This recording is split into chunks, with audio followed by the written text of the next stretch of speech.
네, 점수가 올라가는 급상승 신토익 강좌를 가지고 여러분의 토익 강사 조정현 인사드렸습니다. 네, 너무 반갑습니다. 자, 이번에는요, 이와 같이 신토익의 출제 경향, 유형, 모든 비법들을 다 여러분들께 다 전수해 드릴 수 있도록 실전 모의고사 3세트를 수록해 놓은 교재를 가지고 진행을 하게 됩니다. 그래서 본 강의에 본격적으로 들어가기에 앞서서 오리엔테이션 시간을 가지면 훨씬 더 여러분들이 강의를 어떻게 마음가짐을 잡아야 되는지 이런 것들을 큰 그림을 그리고 들어오실 수가 있겠죠. 네, 끊지 말고 빨리 감기 막 하지 마시고 네, 잘 봐주시길 바랍니다. 그렇게 길지 않은 시간이니까요. 자, 신토익, 구토익도 어려웠는데 신토익이 웬 말이냐. 벌써 막 좌절 모드 막 이러실 필요 없습니다. 신토익도요, 새로 변화된 그런 유형들을 잘 풀어보고, 아, 요렇게 풀면 비법이 있구나. 이 스킬이 요런 것도 적용이 되는구나. 그리고 단어들을 요렇게 좀 더 봐주면 되는구나. 문제를 풀 때, 아, 이런 순서로 풀면 되는구나. 이런 팁들을 계속 훈련을 하시면 어렵지 않아요. 여러분들이 원하시는 그 도달하고자 하는 점수에 분명 도달하실 수가 있습니다. 자, 무엇보다도 시작을 어떻게 하느냐가 정말 중요하죠. 그 시작을 제가 함께 해드리도록 하겠습니다. 얼마나 기쁜지 모릅니다. 저에게 있어서는요, 여러분들에게 큰 도움을 드리고자 항상 열심히 강의 준비를 하고 있습니다. 저희 열정이 막 느껴지시나요? 제가 대학 강의를 할 때도 많은 학생들로부터 이런 리뷰, 평을 듣습니다. 항상 이렇게 변화하지 않게 지금 갖고 있는 그 열정을 계속해서 우리들에게 전해주세요. 이런 후기를 남겨주더라고요. 그래서 여러분들에게도 저의 이 마음 깊은 곳에 있는 이 열정을 가득 담아서 토익 강의를 통해서 이끌어 드리도록 하겠습니다. 자, 기존 토익과 신토익, 특히 저는 LC 파트에 대해서 강의를 하죠. 자, LC 파트를 중심으로 소개를 시켜드리도록 하겠습니다. 자, 파트는 1, 2, 3, 4. 네, Part 1, 사진묘사 문제. Part 2, 짧은 질문에 대한 응답. Part 3, 짧은 2, 3인의 대화. Part 4, 짧은 1인 담화의 내용이 다 들어가 있습니다.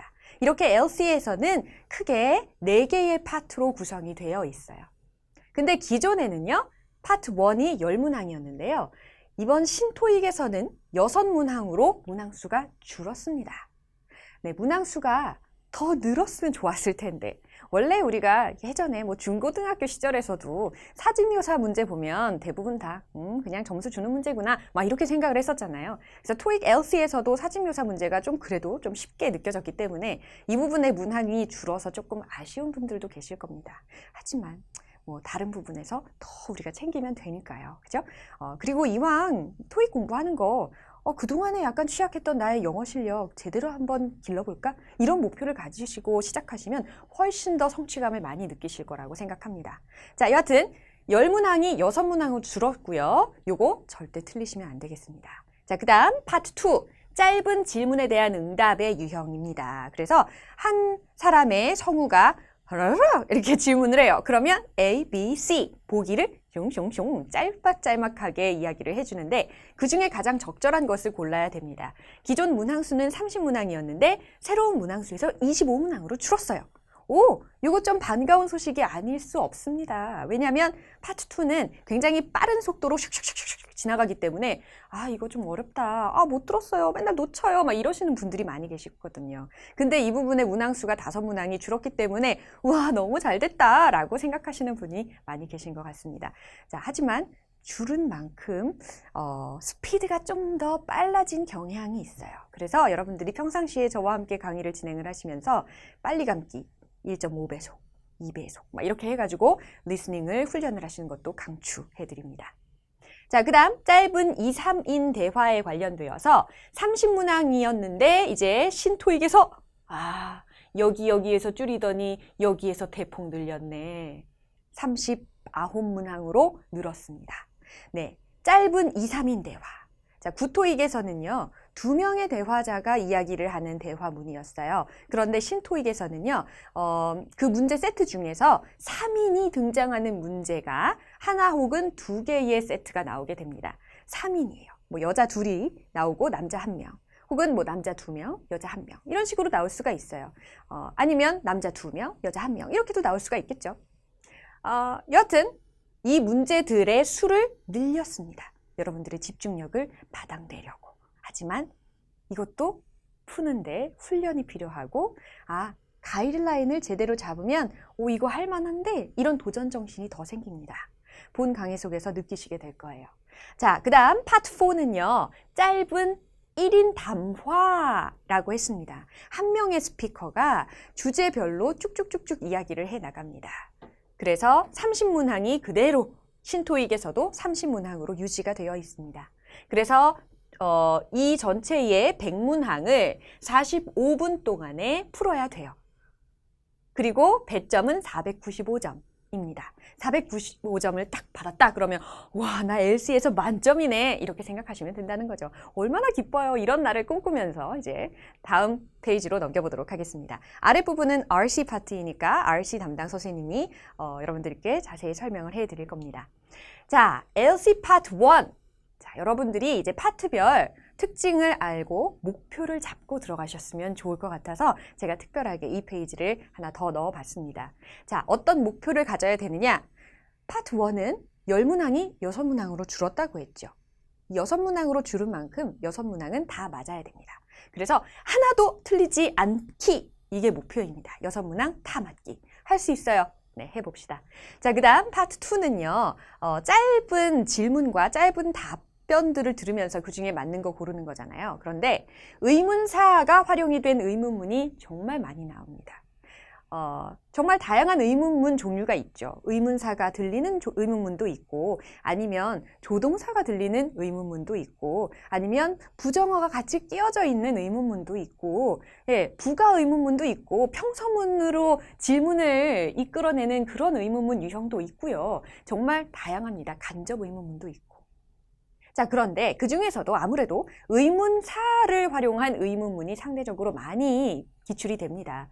그렇기 때문에 여러분들은 의문사를 반드시 듣고 의문사가 활용이 된 의문문의 문제는 반드시 다 풀리라, 그리고 다 맞추리라 라는 목표를 가지셔야 돼요. 그래서 토익의 급상승 점수를 맞으실 수가 있을 겁니다.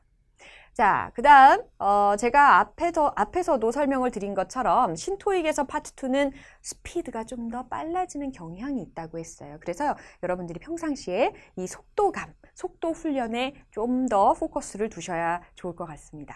자, 그 다음 파트 3 같은 경우에는 총 13개의 세트의 대화문이 나옵니다. 그래서 구토익에서는 30문항이었는데 이제 39문항으로 늘었죠. 그래서 13개 세트의 대화문이라고 하는 겁니다. 왜냐하면 그 2, 3인의 대화가 들린 다음에 그 한 세트에 딸려있는 문제가 하나, 둘, 셋, 3개의 문제가 한 세트로 나오기 때문에 총 13세트라고 하는 거예요. 3인이 나오는 대화문은 많아봤자 한 2세트 나옵니다. 하나 혹은 2세트. 그리고 이것은 여러분들에게 마음의 준비를 하시라고 친절하게 direction에서 언급을 해줍니다. 예를 들어서 questions number refers to the following conversation with 3 people. 이런 식으로 정확하게 구체적으로 3명의 대화자가 나온다는 것을 direction에서 알려주기 때문에 이건 3인 대화문이구나. 이것을 감을 잡고 들어가실 수가 있기 때문에 괜찮아요. 자, 그 다음 의도 문제.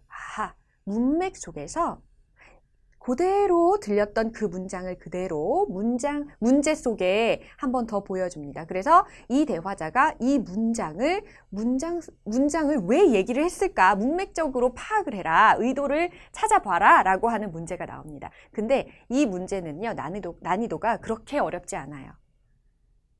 그리고 약간 일상적인 그런 생활 속에서 많이 활용이 되는 표현들을 주로 많이 문제를 내기 때문에 충분히 푸실 수 있을 것 같습니다. 자, 그 다음 표, 그래프, 차트 문제가 또 신유형으로 나오게 되는 거죠.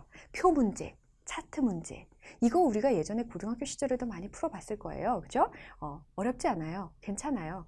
그래서 여러분들 표, 그래프, 차트 문제를 이 본 교재에서도 정말 많이 풀어보시게 될 텐데 실전에 기출이 되는 그 난이도보다 조금 더 난이도가 높여서 푸시게 되는 문제들도 굉장히 많습니다. 그렇기 때문에 여러분들은 더욱더 실전 토익의 대비를 탄탄히 하실 수가 있는 장점이 생길 거예요. 자, 그래서 표 문제, 그래프 문제 이런 것들이 2개 혹은 3세트까지 나올 수가 있어요. 자, 파트 4는 파트 3에서 나왔던 이런 신유형 있잖아요. 의도 문제라든지 표 문제 이런 것들이 출제가 됩니다. 그래서 유형이 그렇게 다르지 않아요. 네, 그래서 푸실 수 있습니다. 자, 파트 3하고 파트 4의 문제를 잘 푸는 비법을 여기에 적어놨는데요. 반드시 디렉션 읽어준 다음에 퍼즈가 있잖아요. 그럴 때마다 지문을 먼저 파악하는 훈련을 하여서 힌트를 놓치지 말자. 이거 꼭 기억하시길 바랍니다. 지금은 이렇게 눈으로 보고 그 다음에 저희 목소리로 들으셨는데요. 지문을 먼저 읽으세요. 지문을 먼저 파악하세요. 보기가 짧다면 보기도 미리 봐주세요. 이렇게 제가 말로 표현을 드렸는데 아직 와닿지 않으시죠? 이것은 문제를 풀어가면서 더욱더 와닿게 될 겁니다. 제가 나올 때마다 계속 강조를 하거든요. 그래서 자꾸자꾸 듣고 그 형식으로 문제를 풀다 보면 실전에서도 어떻게 되겠어요? 그대로 여러분들이 하시게 되니까 누구보다도 더 문제를 잘 풀 수가 있는 거죠. 자, 이제 커리큘럼을 소개를 시켜드리도록 하겠습니다. 지금 이 교재에 실전 문제 세트가 몇 개 나와 있다 그랬죠? 3세트라고 했어요. 근데 한 세트마다 이렇게 6강으로 나눠놨습니다. 그러니까 총 18강의로 나뉘어지게 되는 거죠. 그래서 Actual Test 1의 1강 Part 1, 2강은 Part 2, 3강은 Part 3 중에서 32번부터 46번까지를 잘라서 먼저 강의를 해드리고 4강에서는 파트 3의 47번부터 70번까지 후반부를 쫙 다뤄드리고 5강, 6강은 파트 4를 반반 나눠가지고 이렇게 소개를 해드릴 겁니다. 약점을 보완하고 토익의 감각을 키우는 것이 아주 중요한 요소가 될 겁니다.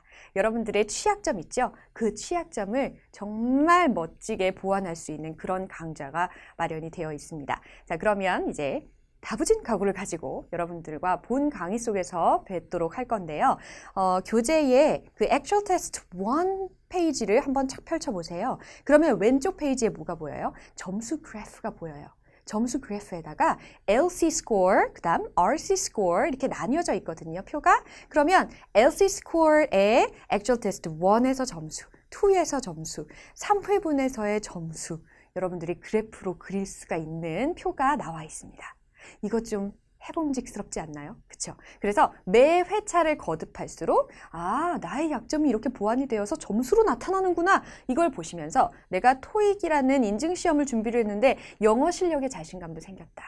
이렇게 느끼시기를 바랍니다. 네, 저도 그런 목표를 가지고 열정적으로 최선을 다해서 가르쳐 드리도록 하겠습니다. 자, 그러면 1강에서 뵙도록 하겠습니다. See you!